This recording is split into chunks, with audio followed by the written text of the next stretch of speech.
Quem foi que achou Lucas capítulo 6? Amém? Queridos, esta noite eu tenho uma palavra para a sua vida, da parte de Deus. Eu acho lindo, irmãos, quando eu vejo passagens como essa, e eu fico me imaginando na cena, no dia que aconteceu isso aqui, né? Eu me transporto, eu viajo, e eu fico vendo como é lindo o operar do Senhor Jesus. Vamos ler o texto, Lucas 6, a partir do versículo 6, diz assim a palavra do Senhor: E aconteceu também em outro sábado, que entrou na sinagoga e estava ensinando, e havia ali um homem que tinha a mão direita mirrada, e os escribas e fariseus atentavam nele, se o curaria no sábado, para acharem de que o acusar.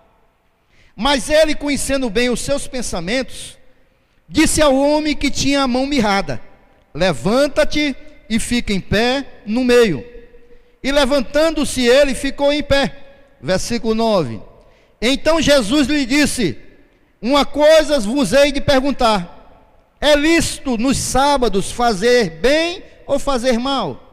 Salvar a vida ou matar? E olhando para todos ao redor, disse ao homem: Estende a mão. E ele assim o fez, e a mão lhe foi restituída, sã como a outra. E ficaram cheios de furor, e uns com os outros conferenciavam sobre o que fariam a Jesus. Amém? Então, irmãos, esse aqui é mais um milagre que a gente vê da parte de Deus. Deus chega na sinagoga, na igreja da época, e ali ele enxerga um homem com a mão mirrada, a mão torta, a mão ressequida, a mão deficiente, a mão estava ali, como podemos dizer, sem utilidade, irmãos, era uma mão ressequida. E Jesus vê aquele homem, e ali Jesus dá uma ordem, e a mão do homem volta ao normal. Que milagre fabuloso, irmãos. E nós pensarmos que esse Jesus que fez esse milagre nesse dia é o mesmo Jesus que está aqui hoje, nesta noite, nesta igreja. Eu fico olhando esta cena, irmãos, e fico observando também como era duro o ministério de Jesus. Porque aonde ele andava, irmãos, esses religiosos estavam sempre querendo pegar Jesus em alguma falha para o acusarem, para tentar desfazer da autoridade de Jesus, tentar ruir o ministério de Jesus. Aonde Jesus estava, sempre tinha alguém observando, torcendo para que não desse certo, torcendo para que desse errado, para que Jesus não realizasse o milagre. E como era complicado, né? Ali Jesus, mas Jesus conhecia os pensamentos, as intenções.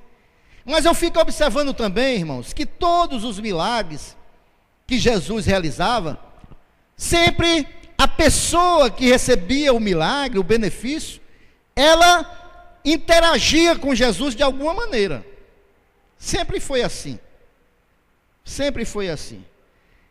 Aqui neste cenário, eu quero observar alguns aspectos, deste milagre com você esta noite. Amém? Quem ainda crê que Jesus faz milagre nos dias de hoje? Também creio, irmãos, também creio. A primeira coisa que eu vejo para o milagre acontecer na vida deste homem que tinha a mão ressequida, é que ele estava no templo, irmãos. Ele foi até o templo. Ele tinha a sua mão ressequida, mas ele não ficou em casa, nem murmurando, nem reclamando da vida, mas ele foi ao templo. O templo era a igreja da época, né, dos judeus. Era a igreja da época. Ele foi até a igreja. Ele não ficou em casa. Ele se dispôs a buscar de Deus para a sua vida. Ele saiu da sua casa e foi até a igreja. Foi o primeiro passo para a sua cura, foi ele ir até a igreja. Nós podemos ver isso muito bem no versículo 6, que ele estava lá, né? Estava na igreja já quando Jesus chegou. É importante nós enfatizarmos isso aqui, irmãos, porque nós estamos vivendo uma época, irmãos, que pelo fato da tecnologia estar tão avançada, tem muitos irmãos que estão se auto-enganando e dizendo: não, eu vou assistir o culto pela internet. Tem uma igreja lá em São Paulo que é abençoada, eu vejo na internet, uma igreja no Rio, uma igreja em Minas Gerais, que transmite os cultos. Eu vou ficar assistindo aqui, que é uma bênção. É a mesma coisa. Não é a mesma coisa, irmãos. Não é a mesma coisa. Porque, irmãos, eu estou cansado de falar aqui deste púlpito e vou repetir mais uma vez: não existe cristianismo sem relacionamento, irmãos, sem tocar na mão, sem o abraço, sem a conversação. Não existe cristianismo, irmãos. Jesus, ele amava tanto o relacionamento que ele poderia fazer o ministério dele sozinho, andar, pregar, fazer milagre, mas ele escolheu 12 pessoas para estar ao lado dele, para ele estar conversando, para ele estar ensinando, para ele estar orientando, para ele estar em companhia, irmãos. Igreja do Senhor Jesus, nós precisamos congregar, nós temos que arrumar um lugar que nós nos sintamos bem, estarmos adorando ao Senhor Jesus, estarmos na presença de Jesus, estar orando pelo irmão, conversando com o irmão, mas há uma necessidade de nós congregarmos. E o primeiro milagre deste homem foi ele ir para a igreja, irmãos. Por que eu estou enfatizando isso, irmãos? Porque, irmãos, nós somos peritos em inventar coisas para não ir para a igreja. Nós somos peritos nisso, irmãos. Na terça-feira tem escola, a escola está uma bênção, irmão. Cada ensinamento, cada aprendizado na escola bíblica. Não, mas terça-feira não dá, rapaz, porque tem isso, tem aquilo. Mas quinta tem a doutrina, quinta dá para o irmão lutar, né? Quinta tem doutrina, é uma bênção. Pastor, não vai dar, pastor, minha vida está meio corrida. Mas domingo é um culto, irmãos, que a gente tem que tirar para a gente estar na casa do Senhor, irmão. Eu vou ver, pastor, porque domingo tem isso, tem aquilo, tem muitas desculpas, irmãos. E às vezes, irmãos, eu fico observando vidas como essas aqui, ó, né? Ou vidas como aquelas da África. Irmãos, se nós formos ver o testemunho daqueles irmãos, são crentes igual nós, servem o mesmo Deus, mas caminham, irmãos, 5 quilômetros, 10 quilômetros, de pé descalço, em areia, para chegar numa igreja, irmãos, que é embaixo de uma mangueira, para se sentar em bancos de pau, irmãos, e não faltam os cultos. Aí a gente fica se perguntando: o que é que está faltando para nós, igreja brasileira, para estarmos mais e mais buscando ao Senhor Jesus? A primeira lugar, irmãos, que este homem ele buscou para encontrar sua cura foi na igreja, irmãos. Porque a igreja não é só cura física, não, irmãos. Na igreja nós temos curas emocionais, irmãos. Nós temos, irmãos, nós temos cura que só em você estar convivendo com irmãos, conversando, vai embora todo espírito de depressão, vai embora toda tristeza. Você pode chegar aqui quebrado, irmãos, mas quando você recebe uma paz do Senhor, um abraço, um sorriso, você já muda, irmãos. Porque igreja é lugar de cura, igreja é lugar de restauração, igreja é lugar de unidade, igreja é lugar de glorificar ao Senhor, irmãos. Aleluias! Aleluias! Esse homem, irmãos, é um exemplo de fé, irmãos. Ele venceu vários obstáculos para estar na presença de Deus. Sem contar, irmãos, que nós sabemos que a igreja daquela época, dos judeus, havia 1001 divisões. Mulheres tinham que ficar lá atrás, só os homens podiam ficar na frente. Da mesma maneira, os deficientes físicos, irmãos, não eram bem vistos. Por quê? Porque a deficiência física naquela época era como um sinal de maldição. Então eles ficavam nos cantinhos. para ouvirem a palavra, né? Mas nós vemos também, irmãos, que nessa igreja, nós podemos ver, aí no versículo 7, você está acompanhando comigo? Que havia os escribas e fariseus. E os escribas e fariseus, eles atentavam em Jesus, né, para acharem alguma coisa, para acusar a Jesus. Quem eram os escribas e fariseus? Os escribas, irmãos, eram aqueles que tinham um amplo conhecimento nas escrituras, né, que era as escrituras do Velho Testamento, né, naquela época, e eles eram peritos em transcrever essas escrituras. Eles tinham tanto conhecimento de tanto transcrever, porque naquela época, irmãos, a escritura não era transcrita de qualquer maneira, como nós podemos imaginar que seria nos dias de hoje. Errou aqui, passou um traço e continua. Não, se errasse uma vírgula, toda aquela página era jogada fora e se iniciava tudo novamente. Não tinha como ter erro. Então eles eram peritos, irmãos, escribas, e pelo fato de eles terem muito conhecimento das escrituras, né, eles ficaram religiosos, da mesma maneira que os fariseus. Já os fariseus também, além de serem conhecedores da lei, eles também tinham igualdade de condição, ou às vezes até mais do que a lei, que era a palavra de Deus, a tradição. E eles eram religiosos, e eles eram também cheios de regalias, né? Eles eram cheios de mordomias, que o cargo deles lhes dava, e eles logicamente estavam muito incomodados com tudo que Jesus estava fazendo. Então esses dois grupos, os escribas e os fariseus, estavam ali de olho em Jesus, buscando alguma maneira para acusar Jesus. Eles eram o que nós chamamos hoje de legalistas, aquelas pessoas que, os fariseus têm algo também que deve se acrescentar, que além deles exigirem demais dos fiéis com relação à tradição e à lei, eles eram hipócritas, irmãos, porque eles não cumpriam aqueles que eles exigiam do povo, né? Mas eles estavam ali, de olho em Jesus, para exigir de Jesus, e eles eram legalistas, né?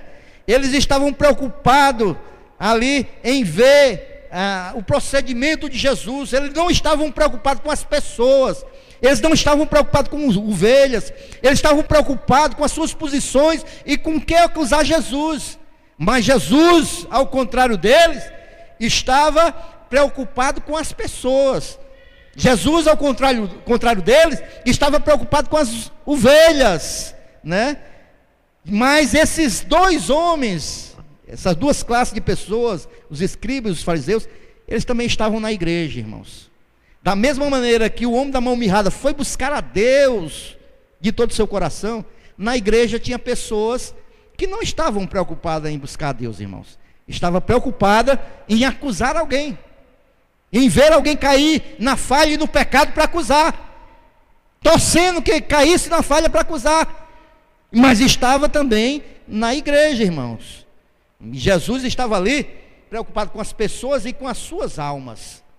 Era essa a intenção de Jesus, e é essa que deve ser a nossa intenção. Eu e você que somos discípulos de Jesus, nós temos que estar na igreja, na casa do Senhor, nos preocupando com as pessoas, com as suas lutas, com as suas necessidades, com as suas preocupações, orando, cuidando, torcendo para que o irmão saia daquela luta, e não jamais esperando que o irmão venha tropeçar para que eu possa acusar. Amém, igreja? E eles estavam preocupados, irmãos, se Jesus ia curar no sábado. Eu não vou me estender aqui com relação ao sábado, porque é uma doutrina que tem que se dar só num culto, né? Porque Jesus aqui, ele estava praticamente abolindo o sábado. Jesus, ele é Senhor do sábado, irmãos, né? Mas mesmo assim, aqueles homens estavam observando a Jesus. Agora deixa eu falar uma coisa para você. Se o nosso Senhor, o nosso Mestre, Jesus Cristo, as pessoas estavam observando para pegar ele em falha, Isso também, irmãos, nós não somos melhores que Jesus, nem eu e nem você. Isso também vai acontecer comigo e você. Porque o mundo mal está aí fora, irmãos, olhando para a minha vida e para a sua vida, esperando que eu e você possamos cair para ele nos acusar. Eles estão aí fora esperando que eu e você, nós possamos falhar, para que eles possam esticar o dedo para nós. Eu e você somos testemunha de Jesus. Eu e você somos luz do mundo e sal da terra. Eu e você, irmãos, estamos aí para refletir a imagem que há em Cristo Jesus. Mas também há pessoas que estão esperando nós errarmos para nos acusar. Nós não somos melhor do que o nosso mestre. Amém? Então nós podemos ver, irmãos, que na igreja há dois tipos de pessoas: aquelas que vêm para observar, e tem aquelas que vêm para buscar um milagre. Eu não sei qual é o seu caso, mas se você veio aqui esta noite para buscar um milagre do Senhor, a presença de Deus, você já pode começar a glorificar este Deus. Se você veio para atrair a atenção de Jesus para a sua vida, pode glorificar Jesus. Pode glorificar Jesus. Agora, se você veio para observar para as pessoas, você vai sair daqui da mesma maneira que você entrou. Você não vai ver milagre na sua vida, você não vai ver diferença na sua vida. Mas se você veio para buscar a Jesus, para buscar ao Senhor, para buscar a Deus, o milagre pode acontecer na tua vida. Porque na maneira que você vai buscar a Jesus, Jesus olha para a sua necessidade como ele olhou para a daquele homem. Jesus observa nossas necessidades. Jesus está lá, irmãos, vai pregar a palavra do Senhor. Aquele paralítico está lá no cantinho, talvez meio tímido. Eu queria só ouvir a palavra do Senhor, sua mão ressequida. Do outro lado, irmãos, estavam os escribas e fariseus. Não espero que ele não venha com o negócio de curar aqui, não sabe não que ele vai contra a lei. E este era o cenário. E Jesus, irmãos, ele entra para ministrar, e ele olha lá no cantinho da igreja, aquele paralítico. Ele vê aquela deficiência na mão dele, né? Foi aquela deficiência que atraiu o olhar de Jesus.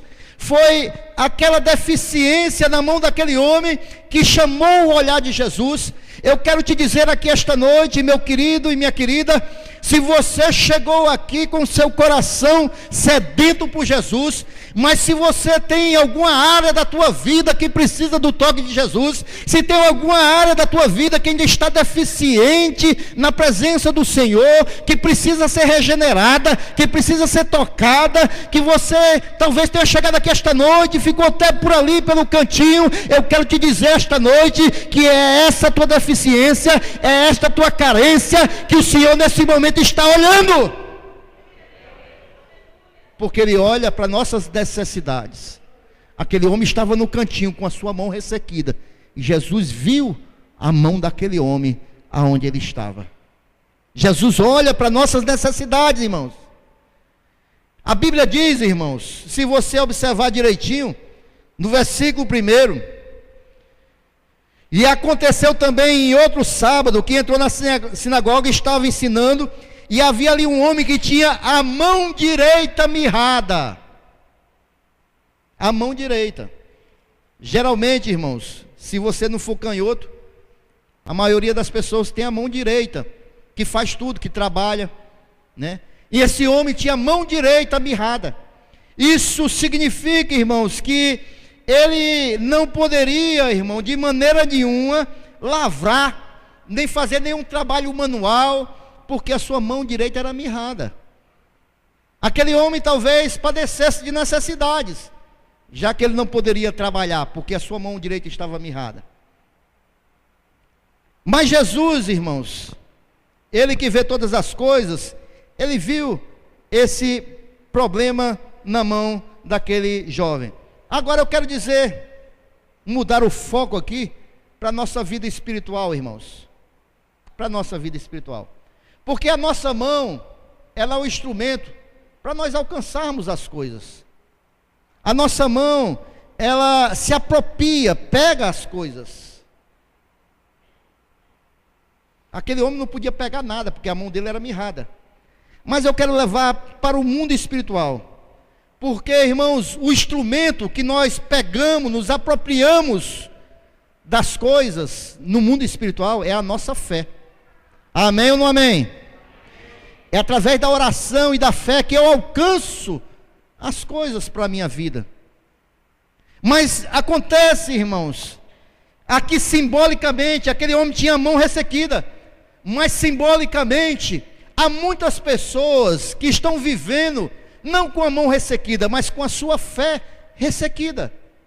Uma fé que está paralisada, uma fé que não pode receber nada, espiritualmente falando, porque a sua fé está ressequida. Uma fé, falando espiritualmente, não pode receber nada, porque está com a mão ressequida, está com a fé ressequida. Tem muitas pessoas, queridos, que estão sem ter mais aquele ânimo para com o Senhor Jesus. Tem muitas pessoas que estão vivendo com a fé ressequida. Vem para a casa de Deus, ora, mas não tem mais o entusiasmo, a alegria, a fé contagiante de alcançar as coisas pela fé. Tem muitas pessoas que estão vivendo assim, irmãos. Tem muitas pessoas vivenciando esta fé ressequida. Não tem mais força para alcançar, receber, tocar, segurar as promessas de Deus. Tem muitas pessoas vivendo com uma fé ressequida nos nossos dias, irmãos.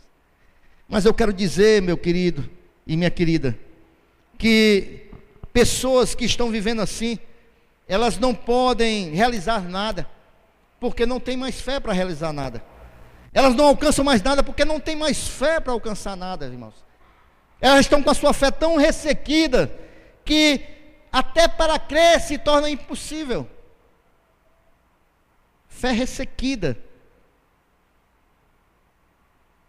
Mas eu quero dizer para você esta noite, que aquele Jesus que curou a mão física daquele homem, ele pode curar a fé ressequida de muita gente que está aqui esta noite. O mesmo Jesus, ele pode esta noite dar uma ordem e restaurar a sua vida espiritual, fazer com que você volte a ter aquele fervor na tua vida espiritual, fazer com que o Espírito Santo de Deus dê uma chacoalhada na tua vida, que você volte a alcançar as coisas pela tua fé, segurar as promessas de Deus, agir, trabalhar com a fé que Deus pode restaurar na tua vida esta noite. Porque na realidade, Jesus, ele olha para nossas mãos, né? Ele olha para nossas mãos. A gente se lembra de Davi, que quando Davi, um dia ele estava deitado, ele disse assim: eu estou aqui nesse palácio, estou aqui nessa mansão, e meu Deus está no tabernáculo, não tem uma casa, está entre tendas. Eu vou levantar um lugar para colocar a arca do Senhor. E Deus disse para ele: Davi, para por aí. Não, Senhor. Sabe por quê, Davi? Porque as tuas mãos estão cheias de sangue. Você já matou pessoas. Isso aí quem vai fazer é o seu filho, aquele que vai assumir o seu trono, Salomão. Deus, ele olha para as nossas mãos. Deus olha para as nossas mãos. Aquelas marcas, irmãos, que Jesus, ele passou na cruz do Calvário, ele não tinha mais nenhuma. As únicas marcas que Jesus ficou por tudo que ele passou na cruz do Calvário foi nas suas mãos. As marcas. E são elas que Deus olha. São essas marcas das mãos furadas que Jesus, quando os discípulos estavam reunidos, ele entrou na casa pela parede, e os discípulos olham para Jesus, e Tomé disse: eu só acredito que é Jesus se eu tocar nos furos das suas mãos. E Jesus, depois de ressuscitar, disse: está aqui, pode tocar. As marcas estão aqui.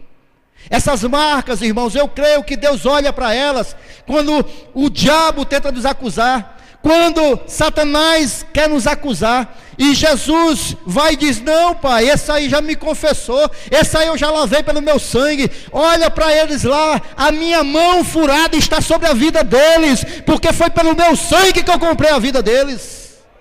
E Deus olha para as mãos furadas de Jesus, que está sobre as nossas vidas, e diz: esses verdadeiramente estão salvos, né?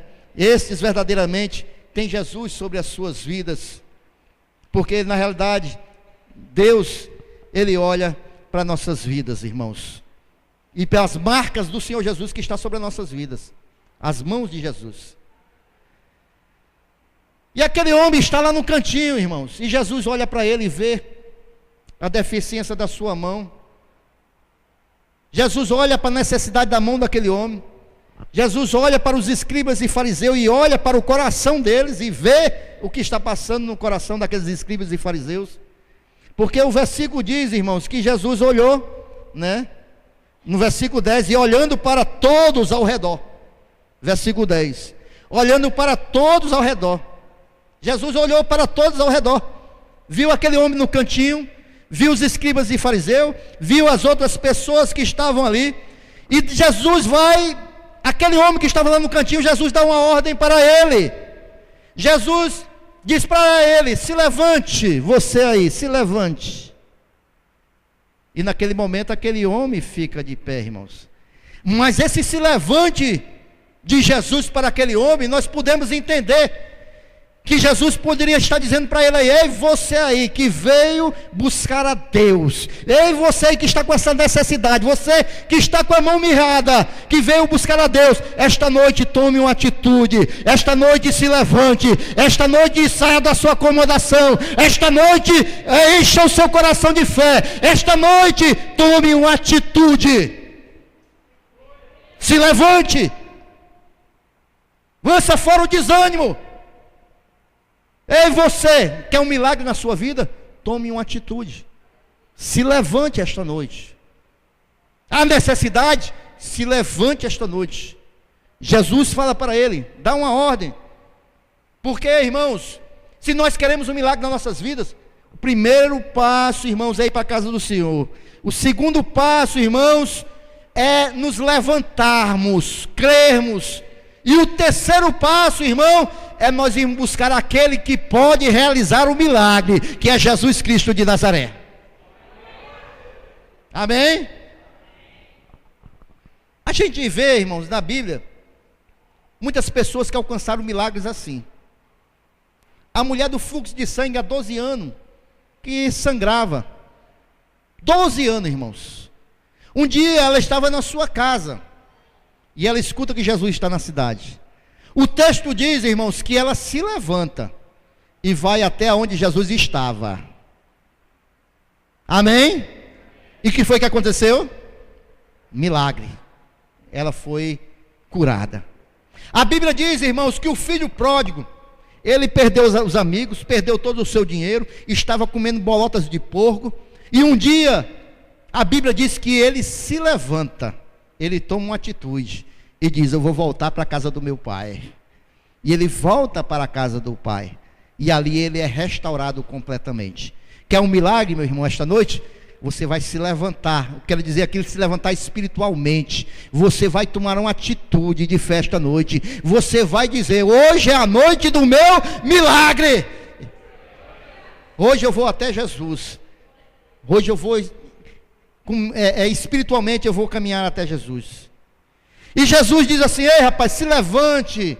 E Jesus disse: olha, saia daí de onde você está escondidinho, vem aqui para o meio. Para que Jesus falou aquilo, irmão? Foi para envergonhar aquele homem? Foi para humilhar? Foi não, irmãos. Jesus trouxe ele para o meio, para que todos pudessem ver, irmãos, para que Deus fosse glorificado, irmãos. Para que Deus fosse glorificado. E ele sai do lugarzinho de onde ele estava, e ele vai, se coloca no meio, irmãos. E Jesus diz assim: agora estenda a sua mão. E aquele homem com a mão mirrada, e Jesus dá uma ordem: estenda a sua mão. E aquele homem estende a mão, e a mão fica normal. Quando nós vemos isso aqui, irmãos, esse estender a mão é entregar-se completamente a Jesus e obedecer aquilo que Jesus ordena, é se dar completamente, é a obedecer a ordem de estender a mão, e Jesus ali realiza o milagre na vida daquele homem, irmãos. No versículo 10 diz que a mão foi completamente curada e ficou igual a outra. Amém? Ficou igual a outra, irmãos. Esta noite, irmãos, se há necessidades, se há deficiências, que nós precisamos de Deus para interagir esta noite com as nossas vidas, esta noite obedeça aquilo que Deus está falando ao seu coração. Esta noite, irmão, se Ele te chamar para o centro, é para que o nome dEle seja glorificado, não é para te envergonhar, mas é para que o nome do Senhor seja glorificado, porque esta noite Ele há de realizar um milagre na sua vida. Sabe por quê? Porque Jesus se importa conosco. Jesus olha as nossas necessidades. Jesus não nos desampara, não nos deixa só. Jesus, Ele tem visto a tua necessidade, a tua deficiência, irmãos. E Jesus, para Jesus, a prioridade são as vidas. Para Jesus a prioridade são as almas. Para Jesus a prioridade sou eu e você, porque eu e você somos a joia da coroa de Deus, da criação, melhor dizendo. Então, irmãos, Jesus está vendo as nossas necessidades nesta noite. E eu quero que hoje você tome uma atitude de fé. Agora eu vou fazer uma oração, mas eu quero que você aqui simbolicamente, como aquele homem, você veja aquilo que você precisa do Senhor esta noite, no teu coração. Isso é uma prova de fé esta noite, irmãos. E esta noite, eu convido a você tomar uma atitude, ficar de pé. Vamos ficar em pé que eu vou orar pela sua vida esta noite. Essa tua atitude é como se você no mundo espiritual estivesse levantando para alcançar aquilo que Deus quer fazer na tua vida. Esta noite a tua fé ressequida vai cair por terra. Esta noite essa deficiência vai cair por terra, porque esta é uma noite de milagre. Eu creio que Deus quer operar nas nossas vidas esta noite, em nome de Jesus Cristo, em nome de Jesus. Eu quero orar pela sua vida. Feche